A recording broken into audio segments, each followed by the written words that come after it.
Hello အားလုံးပဲမင်္ဂလာပါကျွန်တော်တို့ Safe Flight Channel ကနေကြိုဆိုပါရစေကျွန်တော်တို့ဒီနေ့တော့မျိုးသမီးတွေ puberty stage ပြိုပေါ်ဝင်လာတဲ့အခါမှာခန္ဓာကိုယ်မှာပြောင်းလဲဖြစ်ပေါ်လာတဲ့စိတ်ပိုင်းဆိုင်ရာရုပ်ပိုင်းဆိုင်ရာအခြေအနေတွေကိုဆွေးနွေးသွားမှာပဲဖြစ်ပါတယ်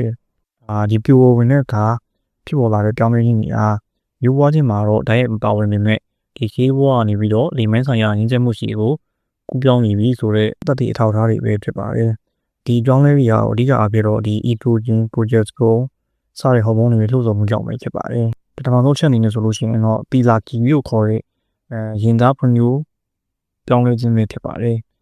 ်ဒါကတော့ဒီမိန်းကလေးတွေမှာပြိုပေါ်ဝင်သောအချိန်ရဲ့ပထမဆုံးထင်သာမြင်သာရှိတဲ့လက္ခဏာတွေဖြစ်ပြီးတော့သက်ရှိနှစ်ကနေပြီးတော့73နှစ်ကြာမှစတင်တတ်ပါတယ်ဒီရင်သားဖွံ့ဖြိုးမှုဖြစ်စဉ်ဟာအဆင့်ရှိပါတယ်ပထမဆုံး areola လို့ခေါ်တဲ့ဒီလူသီးကောင်းတစ်ဝိုက်ရဲ့အောက်မှာပေါ့လေအသားခုတူတီတီကနေစတင်ပြီးတော့အချင်းကြာလာတဲ့မျှဒီရင်သားကြီးထွားလာပြီးတော့ဒီလူသီးကောင်းတဲ့တစ်ဝိုက်ရှိအည်သားအယောင်ပုံမှုမြင့်ပြီးတော့ထင်ရှားလာမှာဖြစ်ပါတယ်ဒီဝန်သားမှာဆိုလို့ရှိရင် memory gland ဆိုခေါ်တဲ့နှုတ်ရည်ထုတ်ပြီးတဲ့ခန်းလေးတွေပါဝင်ပါတယ်ဒါတွေကဒီကလေးမိဖွားပြီးတဲ့အချိန်ကျမှနိုးကြိုတိုက်ကြည့်ဖို့အတွက်ပါလာဖြစ်ပေမဲ့ကိုဝင်ကြည့်ရင်ရောက်မှလာဒီ process ကစတင်အသက်ဝင်လာမှာဖြစ်ပါတယ်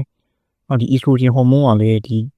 းဒီနှုတ်ရည်ထုတ်ပြီးတဲ့ကြုံလေးတွေကိုကြီးထွားဖို့လှုံ့ဆော်ပေးပြီးတော့ progesterone hormone ကတော့ဒီနှုတ်ထုတ်ပြီးတဲ့ဒီခန်းတွေကိုဖွံ့ဖြိုးမှုကိုအားပေးရမှာဖြစ်ပါတယ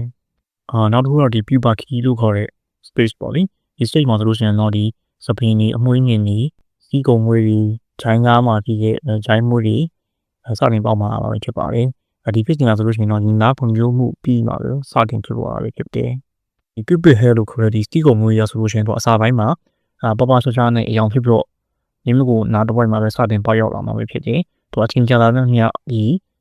စီးကုံမွေးရဆိုလို့ရှိရင်အယောင်ရင့်လာမယ်ကြမ်းတမ်းလာမယ်ပြီးတော့ဒီမိမကိုအင်္ဂါတစ်ဝိုက်မှာဒီ trigger ပုံစံမျိုးလေးစတင်ပေါက်ရောက်လာတာပဲဖြစ်ပါတယ်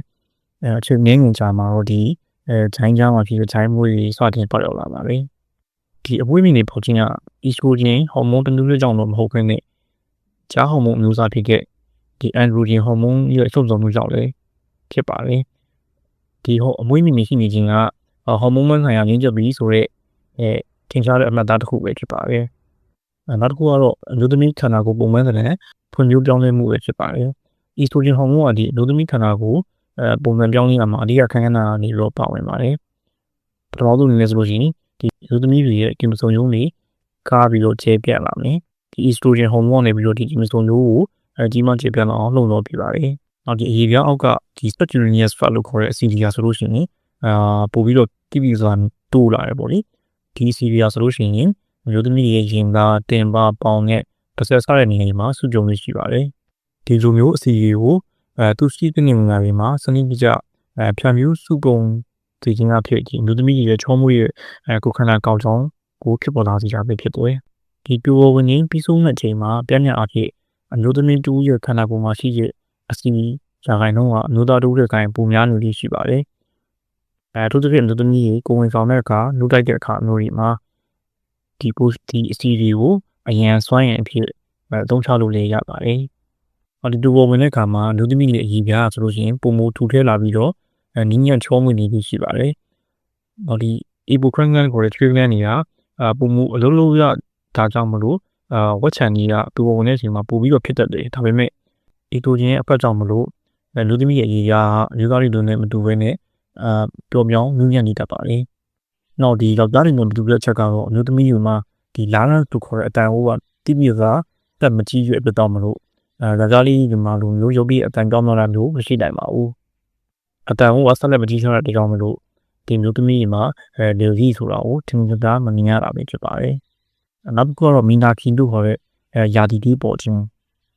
းပထမဆုံးယာတီတီးပေါ်တာကိုမီနာခီလို့ခေါ်ပြီးတော့ပြိုပေါ်ဝင်ပြီးတော့စတင်တတ်မှတ်လို့ရတဲ့ထောက်ထားပဲဖြစ်ပါတယ်အချိန်ကာလအဖြစ်ဆိုရင်တော့ဒီမီနာခီကရင်သားဖွံ့ဖြိုးမှုစပြီးတော့2နှစ်ကနေ3နှစ်အကြာအသက်အားဖြင့်ဆိုရင်12နှစ်13နှစ်ဝန်းကျင်မှာဖြစ်တတ်ပါတယ်ဒီယာတီတီးပေါ်တဲ့ဖြစ်စဉ်ကတော့တအိမ်ကနေပြီးတော့ဟော်မုန်းအပြောင်းလဲကိုစတင်တုံ့ပြန်နေပြီဆိုတာကိုညွန်ပြကောင်းညွန်ပြမိမဲ့ဒီ ovulation လို့ခေါ်တဲ့ပုံမှန်မျိုးကျွေတဲ့ process ကိုချက်ချင်းဖြစ်ချင်မှာတော့ဖြစ်ပါလိမ့်မယ်ဒီနီနာကီစပြီဆိုရင်တော့ဒီမျိုးသမီးဟာ မျိုးပွားခြင်းဖြစ်စဉ်ကိုစတင်ချမ်းဆောင်နိုင်ပြီလို့တော့သတ်မှတ်လို့ရပါပြီဒီဗီဒီယိုအနေနဲ့ဆိုရမယ်ဆိုလို့ရှိရင်တော့